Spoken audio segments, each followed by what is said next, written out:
Hello, my name is Paul and this is my Volvo V70 D5 mind. It's called Dr. Meldrew, and tomorrow we shall be embarking upon a slightly impossible mission.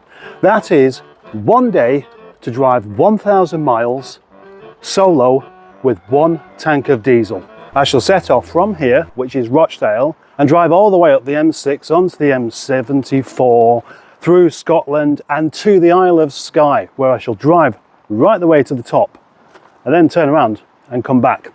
All of this on one tank of diesel in one day.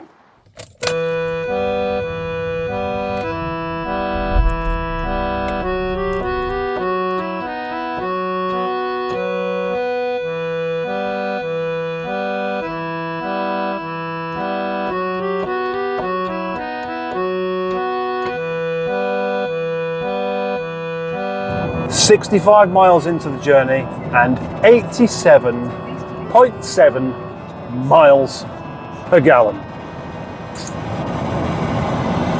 It may be an exaggeration, but it's going to be an exaggeration on something exceedingly good. Conservation.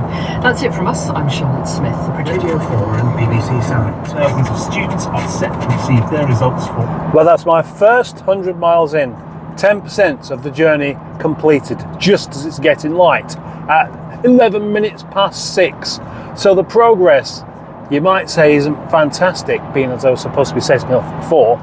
There's another 30 miles or so before I even reach Scotland, and that is where things get really spaced out. Currently, just going by Shap now, is one of England's most sparse places.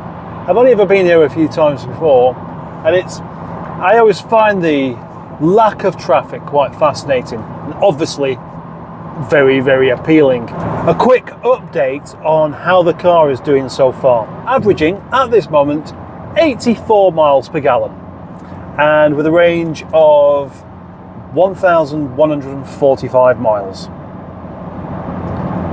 That changes quite a lot, actually. I thought I'd talk just for a second about what the motivation of this particular trip is. Well, for one hand, I am quite fascinated by fuel economy and hypermiling, and something I'll talk a bit more about in a bit.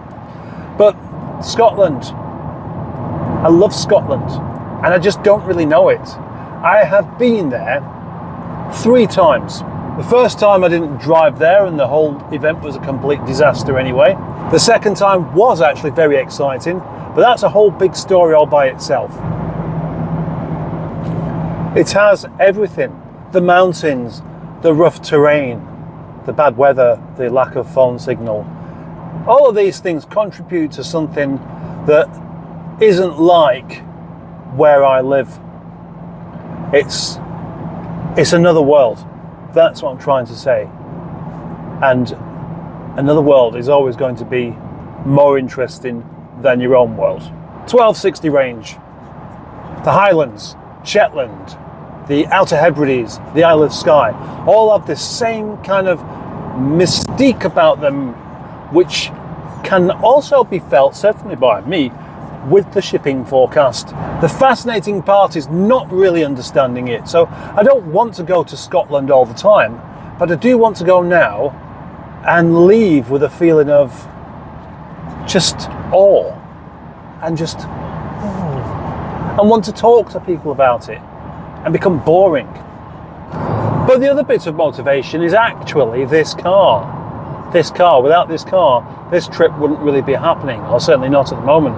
It's just these numbers here, this potential to go somewhere like the Isle of Skye and back on a single tank of fuel is just amazing. That's such a distance.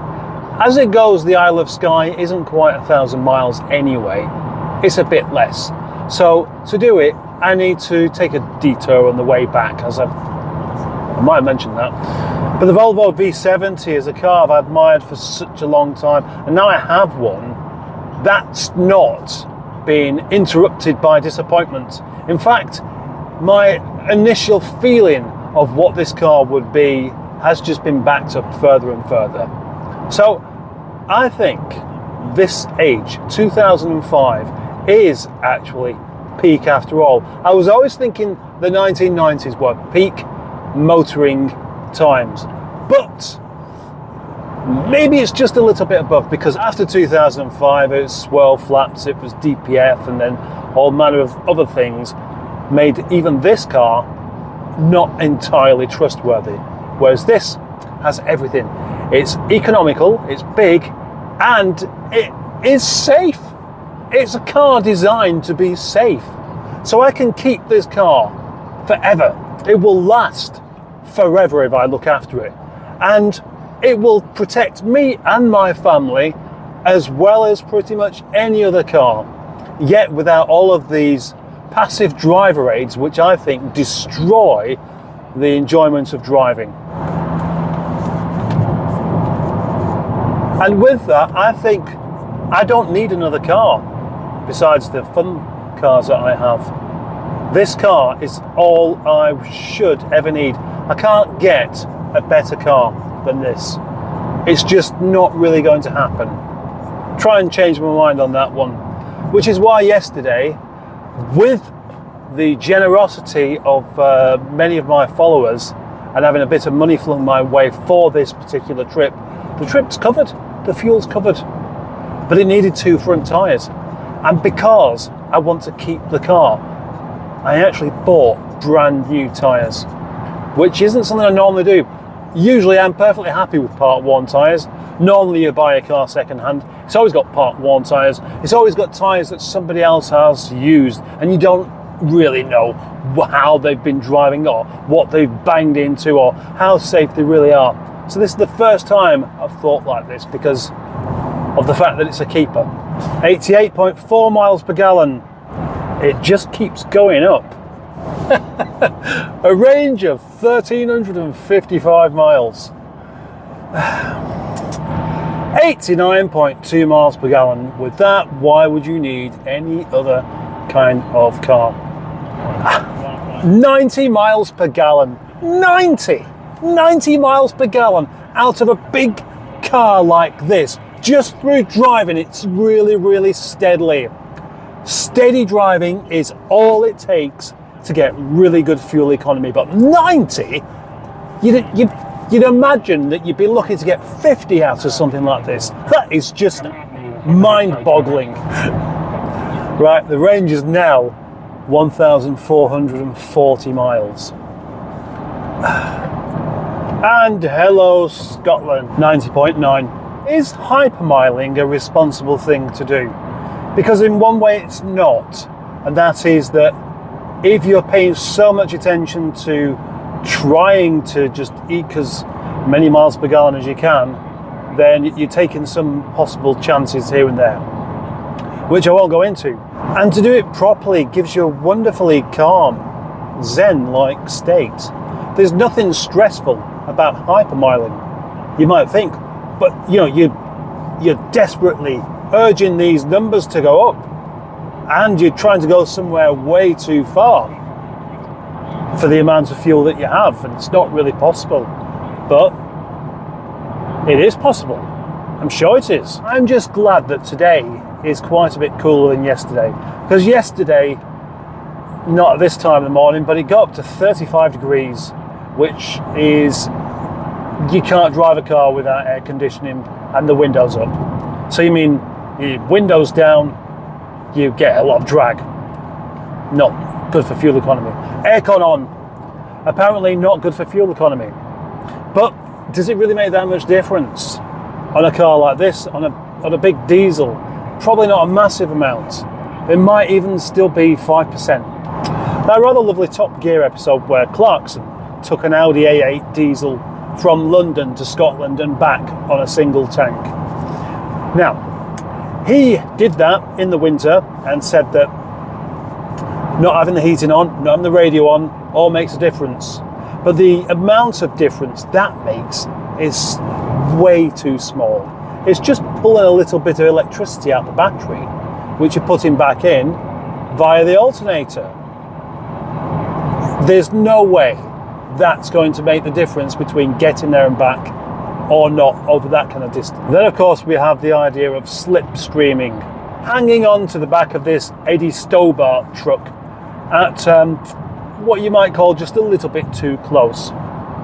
Of course that does have benefits, but the potential problems, maybe you got to be really sharp, because the trouble with a truck is you can't see ahead of it, and that's what you really need to do. And I think this is why one of the reasons van drivers do tend to tailgate quite a bit is because they're looking over the top of your car and they can see whether you need to brake it up before you can sometimes. Really safe driving requires being able to see as far ahead as possible. So if you're going to obscure your vision that much, you potentially have some problems. Lorries do have a habit of shredding tyres. They have blowouts. You know, they have a tyre that's not properly inflated, and after a while the heat generated just makes the rubber melt. It gets that certain critical point where it goes, no, I've had enough, and it goes boom, and suddenly there's bits of rubber flying all over the place. That could be really dangerous. Or if it happens to run something over that you don't see because the truck's in the way.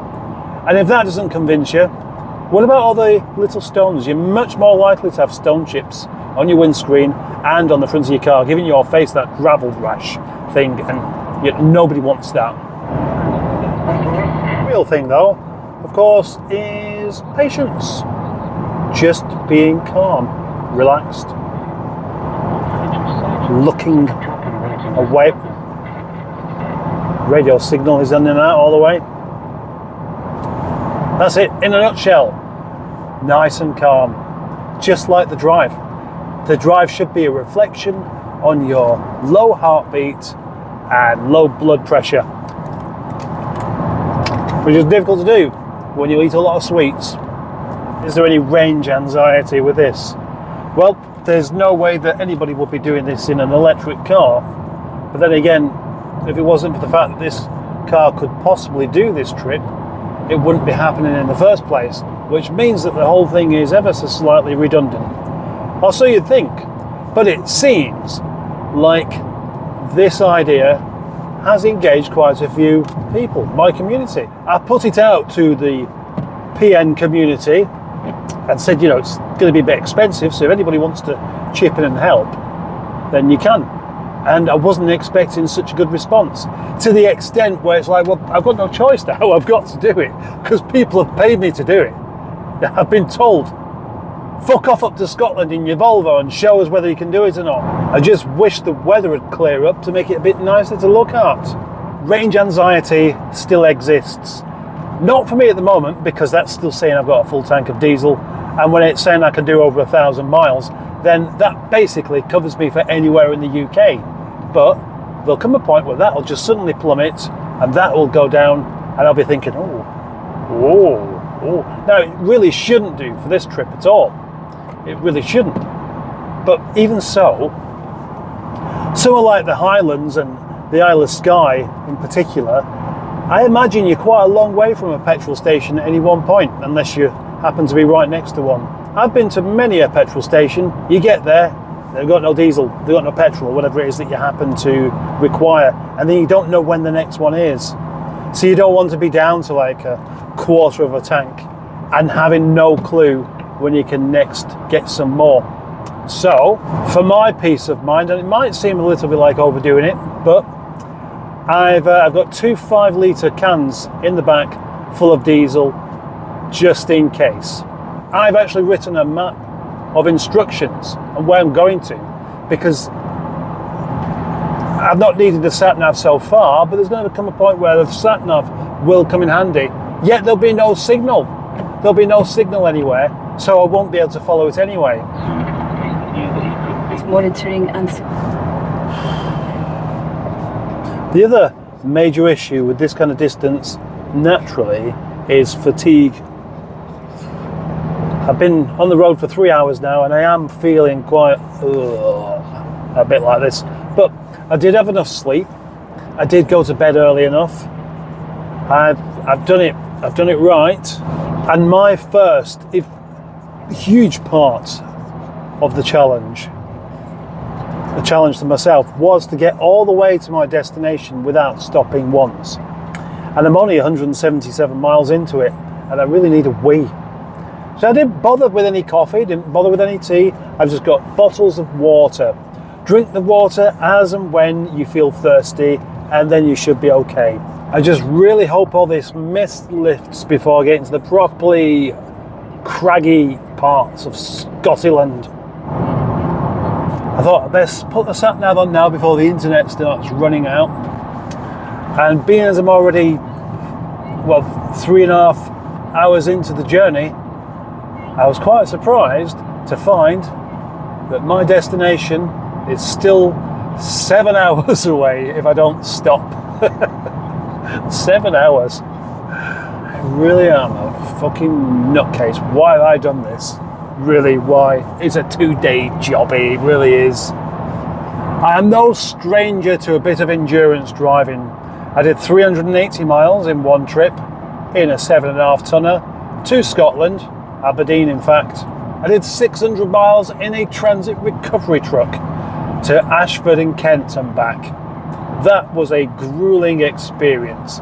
And I did 637 in the same truck that was incredibly noisy to go just to the outskirts of Devon to pick up a Rover 420 GSI Tourer. Moo cows! I know.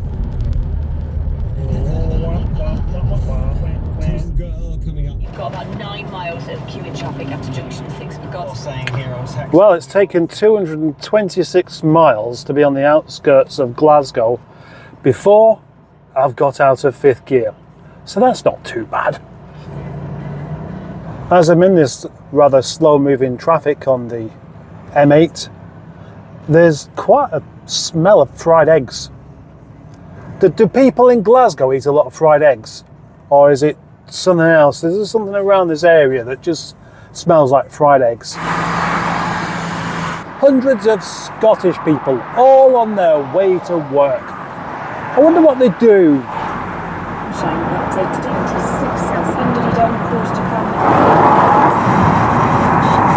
In earshot.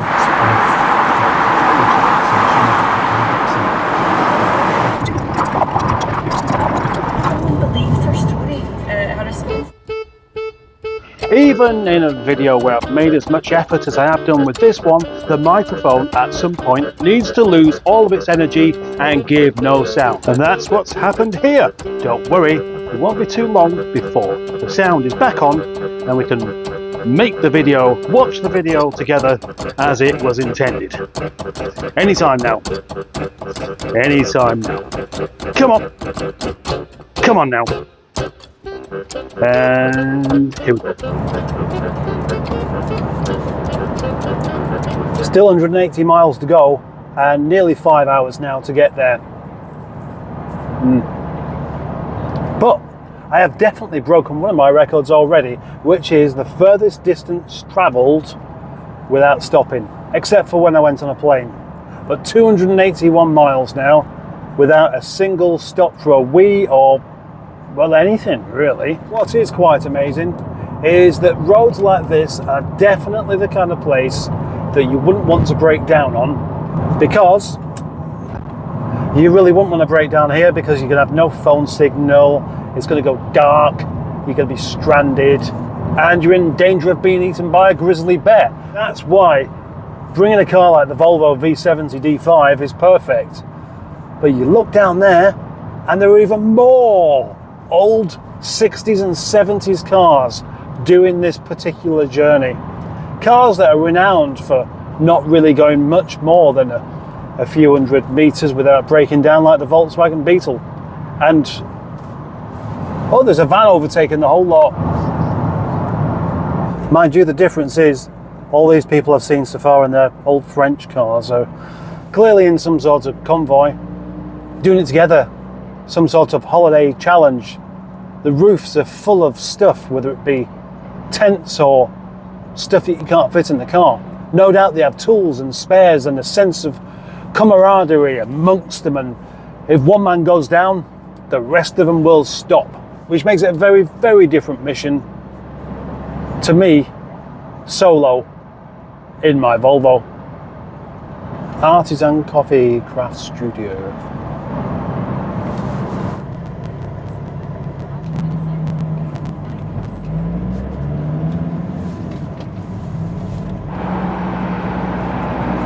I let this wagon in front of me, and now I don't know why.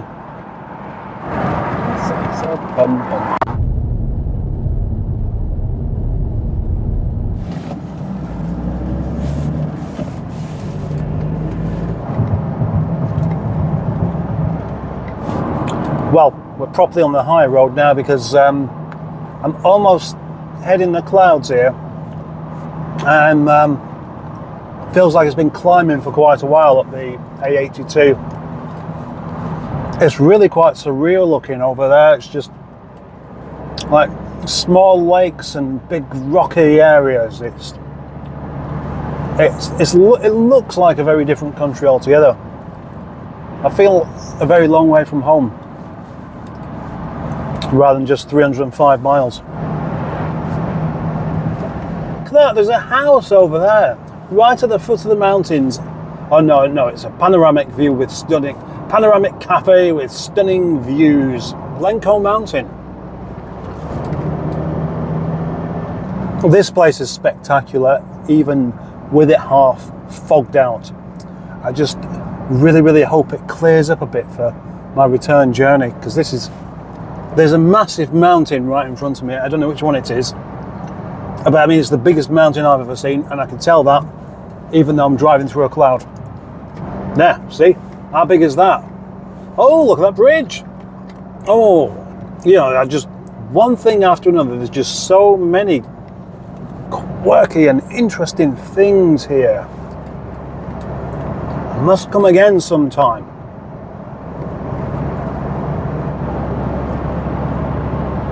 Absolutely no radio signal at all now, except for AM.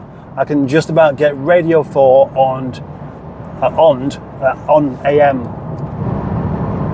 We're still going up as well. No wonder it's getting foggier. I wouldn't want to be riding that up here. Well, maybe I would actually. It looks pretty well prepared actually. One thing I am amazed by and pleased by are the amounts of lay-bys and pull-ins and car parking spaces that are there for all of the people finding this an interesting place to come. Because everywhere you look, you can see cars parked up and people walking around. If you can see that, I can't see very far ahead now at all. I have just seen a car parked in the ditch. That probably wasn't deliberate. But you really do need your wits about you to drive along roads like this, because the drops are quite significant. Let's say if you come off the edge of there, you're not going to be getting yourself back on the edge without the help of a recovery truck. And to do them in a truck, not just a bloody beaver tail with a man with a beard trying to get you out and not enough power to really do the job. And at last, oh, a dip there. Coming down the other side of Glencoe by the looks of it now.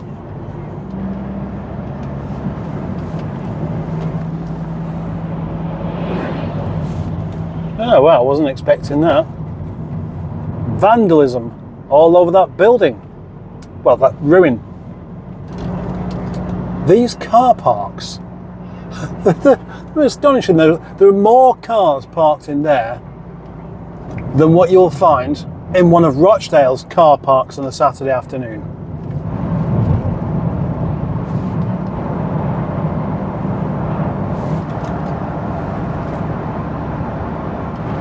Still Glencoe. But Glencoe would have been gone a while back. 6.5 hours, 320 miles without stopping. Finally, I had to do it. I had to go for a toilet at one of the unofficial sites by the side of the road.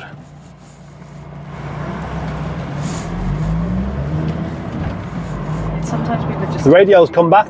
Might have just been up the side of the mountain there where you're not allowed to listen to it. Oh, look at that petrol station. That petrol station, I bet that gets a bit of use, eh? And look, we open up into yet another loch. Fort William.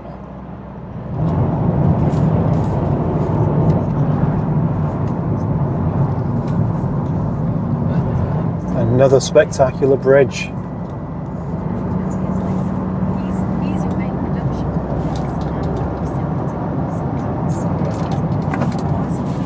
Not only is it British history, it was the quill drop. On it! Back to visit the living. And I'm Jane Hill, Professor of Ecology at... Use whatsoever, really. Well, I think there is something that these eye spots come up again and again in butterflies, and Flat, generally. and yeah, moths are generally hairier.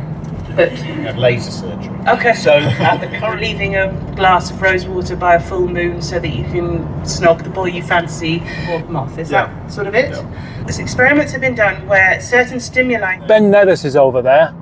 I'm not sure it's that one or the one behind it. Well, actually, it's. And I thought it would have been the one behind it because I can see the top of that, and I've not been able to see the top of other mountains so far, and I know that that's the biggest one. We all do. What's amazed me more than anything so far has been the amount of people everywhere, even down these really. Well, I mean, I was going to say desolate roads. They're not desolate at all. They don't have supermarkets. They don't have petrol stations along them.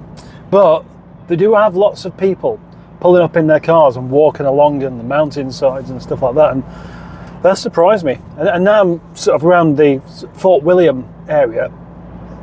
Sure enough, it's a bit of a town here, but there's petrol stations and all sorts of houses and stuff. And I'm really beginning to wonder why I'm telling you this, because you probably already know. What I'm trying to eloquently say is that I've been so much closer to civilization than I was expecting, and that is comforting and also disappointing, because should anything happen to the car, it's nice to know that there are people nearby that, you know, one of them's bound to be helpful, but it's also disappointing because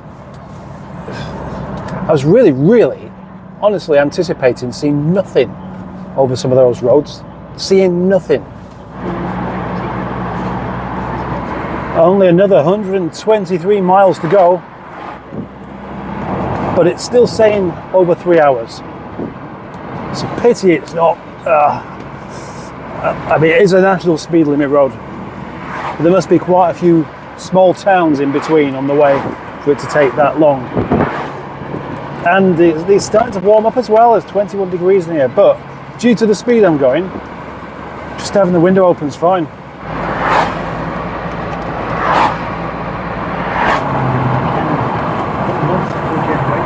So you're believing in conspiracy theories?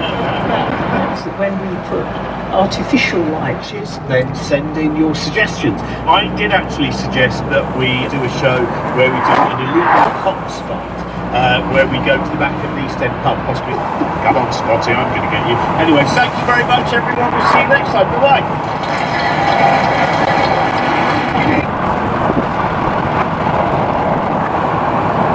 so one of the way now.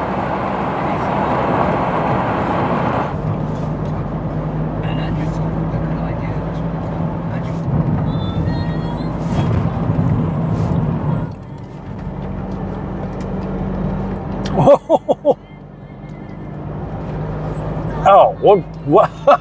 You get that there? Great bloody plane banking just right over my head. That was astonishing. At first I thought a wheel had come off with the sound that it made. Gotta say though, after nearly 8 hours solid driving, my shoulder's really starting to burn a bit. But the thing is, in other cars, that would have been happening after about 40 minutes. Now I do feel that eating mints or sweets even are quite effective at keeping you alert whilst driving. The only downside to that is that your teeth end up feeling all furry and horrible and stuff like that. I mean, honestly, I prefer my teeth all to fall out than to fall off the road and end up down an embankment and not be alive any longer. But there's a solution anyway.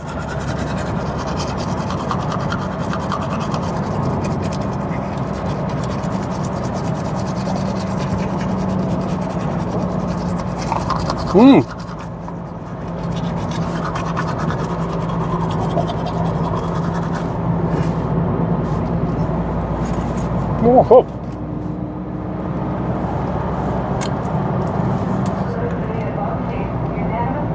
Need a camera set up somewhere else, I think. To report what had happened to her. Now, that where they've been in the UK, now you would found Wow, what a spectacular fucking road this is.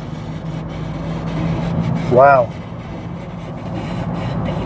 It's still not clear enough, but this is much more like the kind of thing I've committed my entire day to do.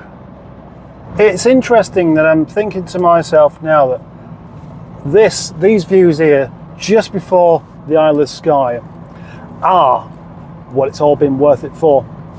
The pain, the tiredness, the early morning, to do all this in one day. And I say that when I've got the whole lot to do again before I can even sit down in a chair that doesn't have a steering wheel in front of it. But you see, the thing is, I think the 1,000 miles in one day challenge is doable, but on a very different route to this, because I've spent so long now going along at 40 miles per hour, and that's about as fast as you can get.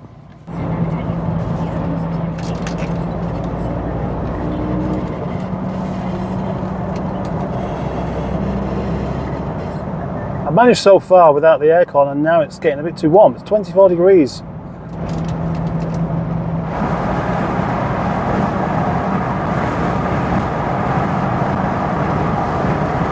It is just staggering. It's just staggering. This is the most... This is just the most amazing view I think I have ever seen. Wales is fantastic. Some of the areas where I live are fantastic, but this is just spectacular.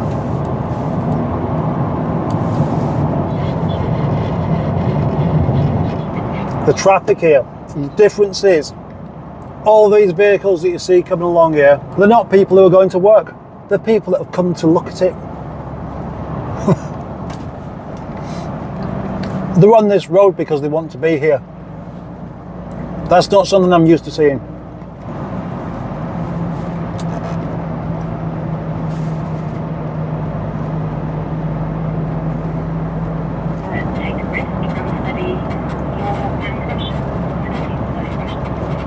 So the Highlands, compared to Wales, is a bit like Wales, except it's bigger. There's more traffic.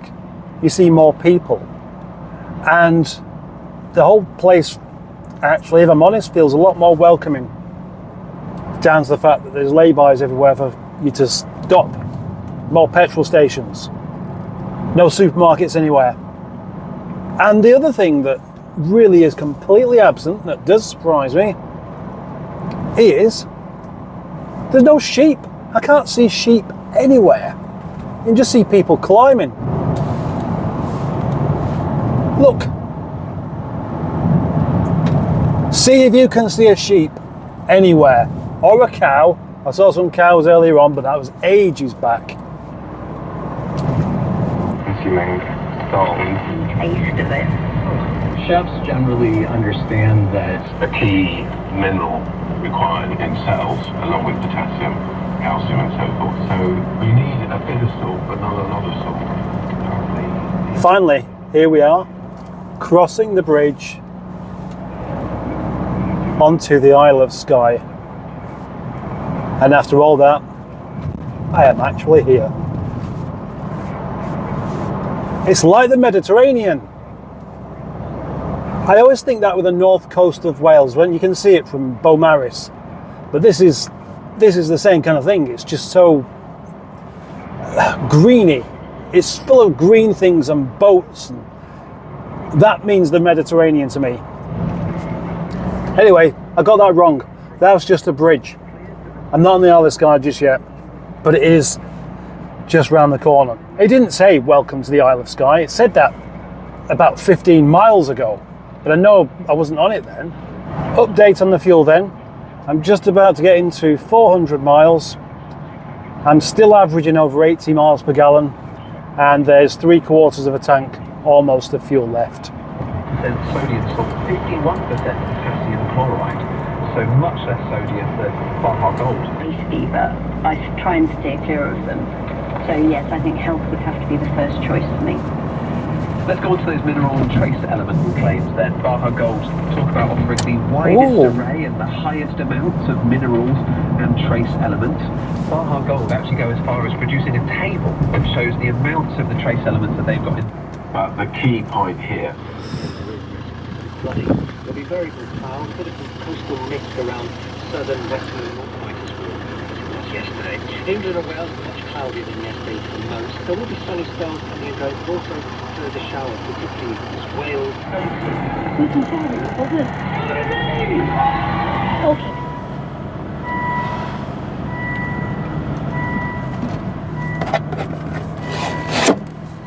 And there we go.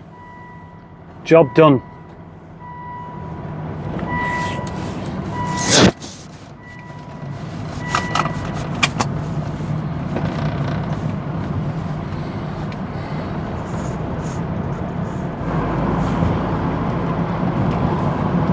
Driven to the Isle of Skye in one day. And there's the best view of that castle I've had. But as it's taken me 8.5 hours to get here, non-stop driving, I'm not going to venture all the way to the top of it after all. I really wanted to go to the other end of Skye, but it's another 50 miles or so, yeah, over 2 hours to get there. So that would add on another 4 hours to my journey, and I reckon I might be best off just taking a detour back to get the miles in and go at a higher speed.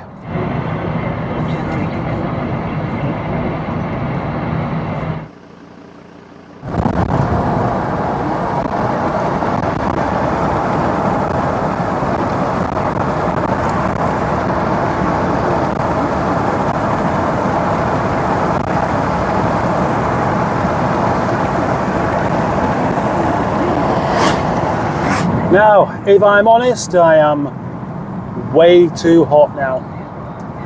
Oh look, a boat. But I don't really want to just give in and put the aircon on for a few reasons. And I shall tell you what those are after I put the window up and got myself sweltering. The first one is that aircon will have an effect on the fuel economy. Yes, I know, we've done that bit before, have we? Yes, we have. I'm sure there's something else as well that I've missed. Plus, the other thing is you're not acclimatizing to the heat. And so then the moment you get out of the car, you're way too hot. I mean, just like really way too hot. The other day, I spent all day driving this car and it was this kind of temperature. And I was way too hot every time I got out. Surely it would be better to be actually feeling quite cool when you get out of the car rather than when you get in.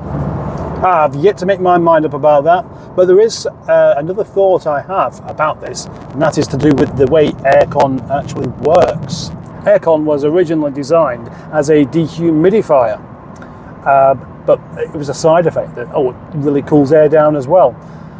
So that means that whilst using the aircon, the air is drier, and as soon as you pop out into where the air isn't as dry, the water all around in the humidified air will cling to you because you're drier than what you were before. That might be complete nonsense, but it's just something that got me thinking. Oh, stop for a wee, stop for a wee. There we go, the solution. Take all your clothes off. Nobody will complain when they can't see you anyway. Actually, the trouble is, my back's sticking to the leather now. It means I've got to put my t-shirt behind me. I don't think this is going to work. I reckon that was a bad idea. Still, I'm not going to admit it. Oh, the seatbelt's sticking to my chest as well now.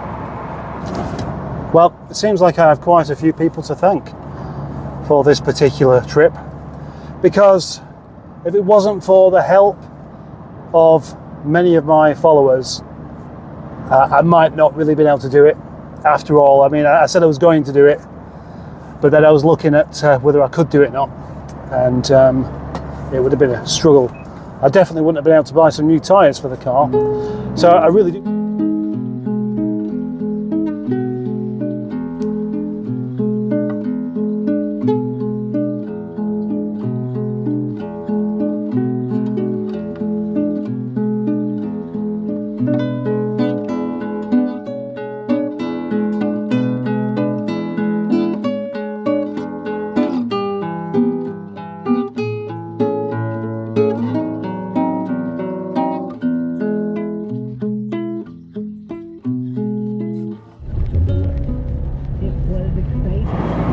Well, it feels like I left the Isle of Skye hours back.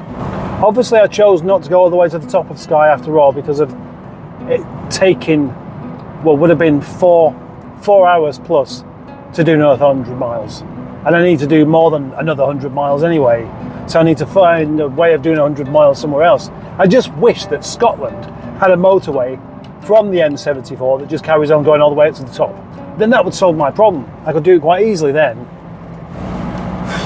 I only seem to be managing about 40 miles per hour on average at the moment, due to being on a windy, is it the A86 I think it is, windy with a couple of vans in front that aren't driving irresponsibly.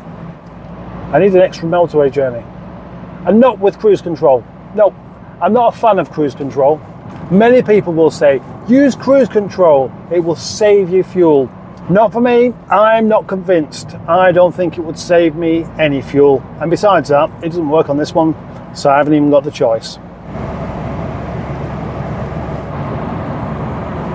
It's weird how your perception gets a bit buggered up. There's me just thinking, I need to take a bit of a diversion on the way back and get a bit of motorway miles in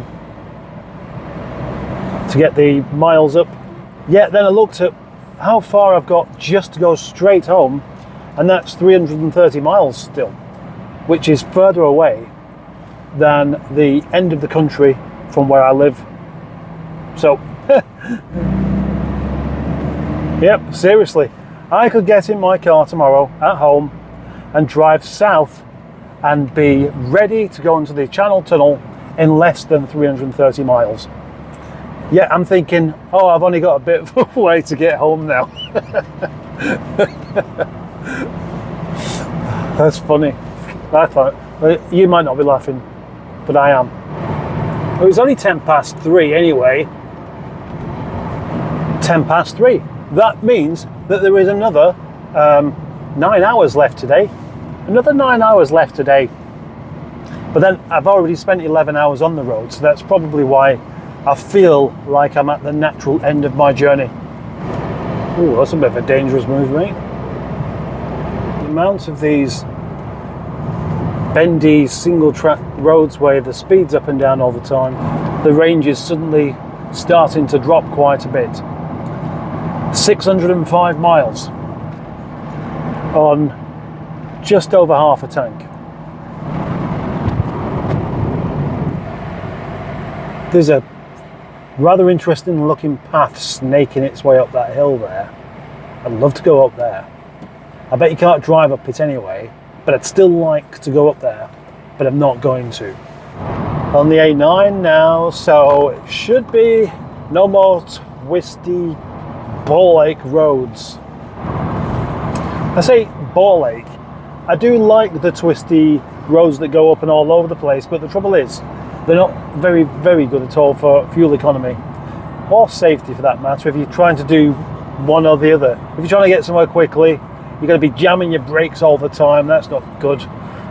Or if you're trying to do it economically, you're going to be not jamming your brakes, which, when you've got a van up your arse, isn't good either.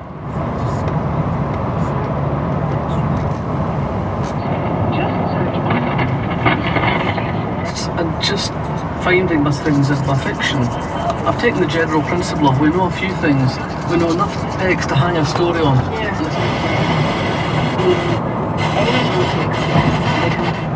This A9 hill seems to have been going downhill for about 20 miles now. It's brilliant. I bet it's not brilliant coming up the other way though. What's that thing? What's...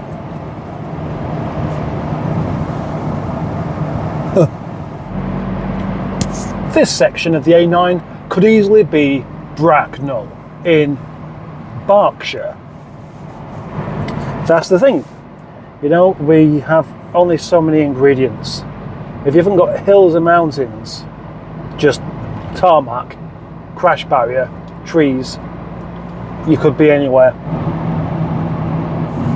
I'm still thinking I'm a bit closer to home than what I really am. I've just seen a sign then saying Edinburgh, 56 miles. But Edinburgh's ages off. Edinburgh's in a bloody different country, and I've still got 56 miles to get to there. Anyway, updates. I've just down to half a tank of diesel now, and 543 miles complete, and without a break. Quite impressed by that. I mean, I did stop for a wee.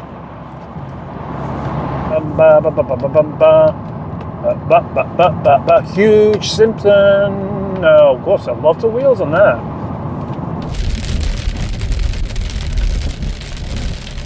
Well, we were promised rain and thunder and lightning, and I've just heard it then.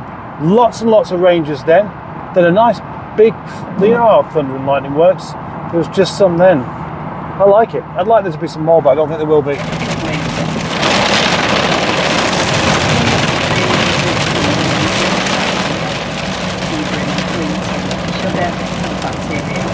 Scotland is bigger than you realise, whereas Wales is probably smaller.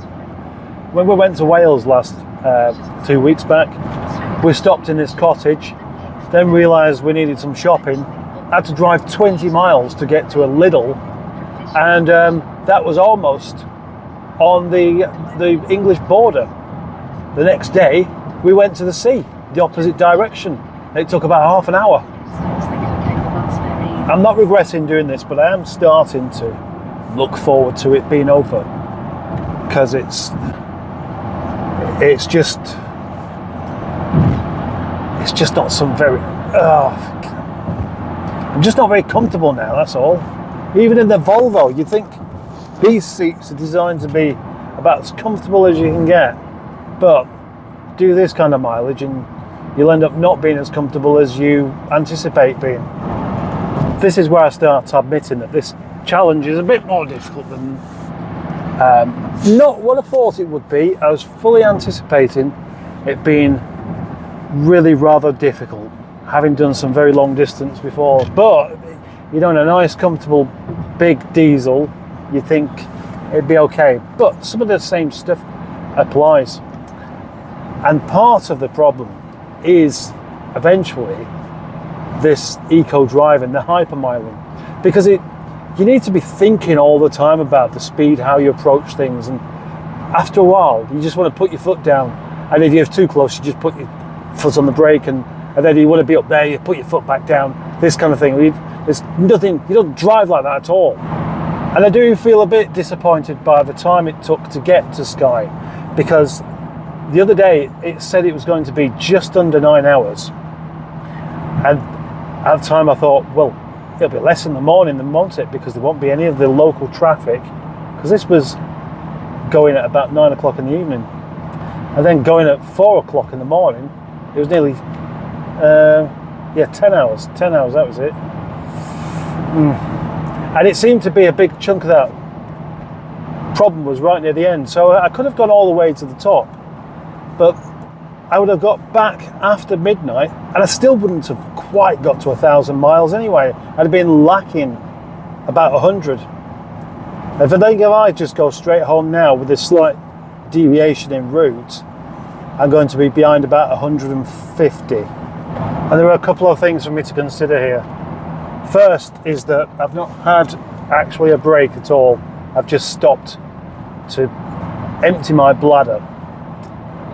So that is, you know, well, nearly 13 hours of continual driving. I really could do with a cup of coffee to help. And the other thing is that I miss my little girls. Not, you know, I see them every day. I don't really want to get back and they're asleep. Actually, that's very, very unlikely, because these days they seem to be awake after I've already gone to sleep myself. But I'd still like to just get back. But I do like, I love like a gingerbread, like a moist. Well, shotgun, the Ukrainian food today is still... Head east. In a quarter.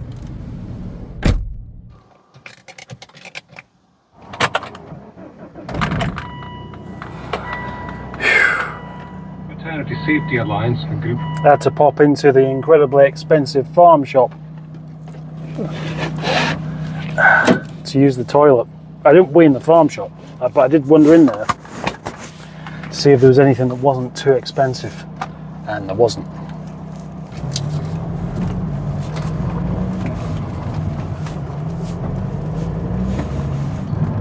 It's 6:30 and I still haven't even got out of Scotland yet, though I will be quite soon.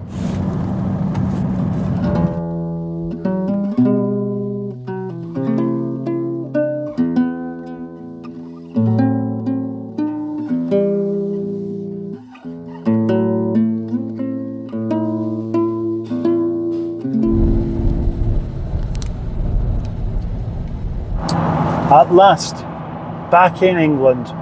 You know, normally I find that a trip there always takes longer than a trip back. This time it seems to have gone the other way around.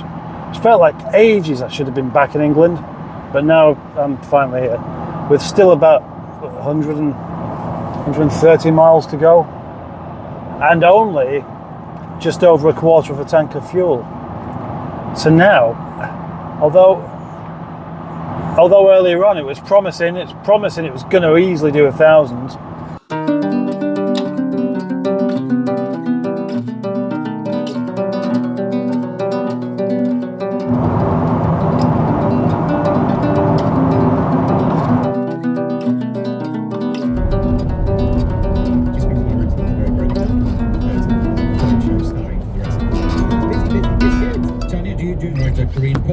Who prepared for her music career by obtaining first class. And the only reason it was kept upright for the last decade. In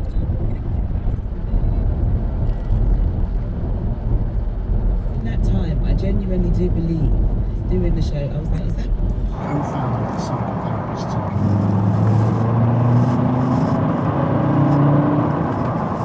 I don't have to worry about fuel now because I'm home. Almost. Got to go to the shop. Local shop's going to be closed because it's almost 10 o'clock. So there we go. I've got fuel light still hasn't come on. Still just over an eighth of a tank. 821 miles. So it's not 1,000 miles, but it's a lot. It certainly feels like a lot to do in one day. And I am so glad I didn't take it all the way to the other end of the Isle of Skye. But what I will do tomorrow is I'll just let you know when it actually runs out. How close will it get to 1,000?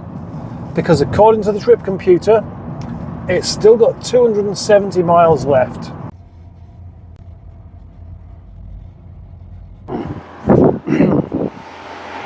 On reflection, I think this may well have been, quite possibly, the most stupid thing that I have ever done. 18 hours of driving without a break. When I used to drive a truck for a living, I was limited to 4.5, then you had to legally stop. And the difference is that you're carrying more weight and more disaster can happen if you fall off the road. But it's still driving. It still takes that same amount of concentration. However, I am glad I did it. I'm really glad I did it. I feel like I've achieved something, which is something relatively pointless. And I suffered for it afterwards. I came on, got in after 10 o'clock, could barely stay awake, and then slept for 12 hours solid, and then woke up with a headache. That doesn't happen unless you're pissed, but it did that time. I think it is fair to say that I underestimated Scotland somehow, because it's, you put the numbers in and you figure out a way to do it, but what you don't really get a sense of is the amount of concentration you need over that length of time. So that is probably one of my best personal challenges to date. Many people in the comments had said previously, why not just do it over 2 days, you know, because it could be dangerous trying to drive that amount in one day. The thing is, I know the car can do it, but I didn't know whether I could. So as much as that advice is good, and I wouldn't recommend anybody doing what I've done, I'm glad I did. This is the countryside I'm used to seeing, and it's lovely, but Scotland is just simply astonishing, which is interesting because so is this car. Now, you all know I really admire the Volvo estate. Everybody knows it's a very, very capable car, but somehow it's even better than I could have ever wanted. Let's not forget, this car cost £200, and although it's had some money spent on it, brakes, wipers sorted out, and then of course the other day a couple of new tyres, that's the kind of money that you spend on a car when you intend on just chucking it away after a couple of months. Not something that you've ideas on keeping. Finally, the question of, would I do this kind of thing again? And the answer is, without a doubt, yes, I definitely would. But I don't.